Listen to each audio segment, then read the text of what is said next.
ئێمە ئەم شەڕەمان پێشەڕە جەنایەتکارانەیە. پێمان وایە خەڵکی ئێران خەڵکی منتەقە زەرەرەکانی یەخوا حمڵە بە ئێران بەناو تەقابڵ لەگەڵ جمهوری ئیسلامیا کردیا، بەڵام وێرانیەکەی بۆ مردم ئێرانە لە تەمەتکەی بۆ مردم ئێرانە و ئەم حمڵە و ئەم شەڕە کە ئەمریکا و ئیسرائیل بۆ ئەهداف خۆیان تحمیلیان کرد بەڕاستی لەتمەیدا لە مردم ئێران لە مقابل جمهوری ئیسلامیا. موقعیت خەڵک ئێران، موقعیت تەبەقەی کارگەر لە ئێرانە، خەڵک زەحمەت کێشێکە جمهوری ئیسلامی زەلالەتی بوو بەدەستیانەوە، موقعیتی خراپ کردن، شرایطێکی فراهم کرد ڕاحەت جمهوری ئیسلامی بچێتە تەقابڵ ئەم مردمەوە و بە بڕوای ئێمە طول ئەمر جمهوری ئیسلامی بەدەسەرەوە. دەرنەتیجە لەم شەڕا لەم جبهەبەندیە کە کریا ئێران لایەکە جمهوری ئیسلامی و تەیفێکیش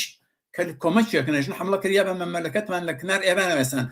ئیسرائیل و ئەمریکاش لەلایەک و تەیفێکی چوونەتە لای ئیسرائیل و ئەمریکاژن فرسەتە بۆ ئێمە لە هیچ کام لەم دوو تەیفە حمایەت ناکەین. هەر کەس بێ لایەن هەر کامێکیان گرێ پێمان وایە لە جەنایەتەکە، شرکەتەکە، دەخاڵەتەکە، کارەکە کە عەلەی مردم ئێرانە. بۆ ئێمە دفاع لە حقوق مردم ئێران ئەسڵە، دفاع لە مردم ئێران لە مقابل جمهوری ئیسلامیا، دفاع لە مردم ئێران و مبارزاتیان و فکرەکەینەوە ئەو کەسانەیە ئەو جریاناتەی چ چوونەتە کنار جمهوری ئیسلامی و شەڕ لەگەڵ ئەمریکا و ئیسرائیلەکەن، چ چوونەتە لای ئیسرائیل و ئەمریکا و بەناو شەڕ لەگەڵ جمهوری ئیسلامیەکەن دشمنایەتی ڕوودەڕوو عەلەنی لەگەڵ خەڵکی ئێرانەکەن.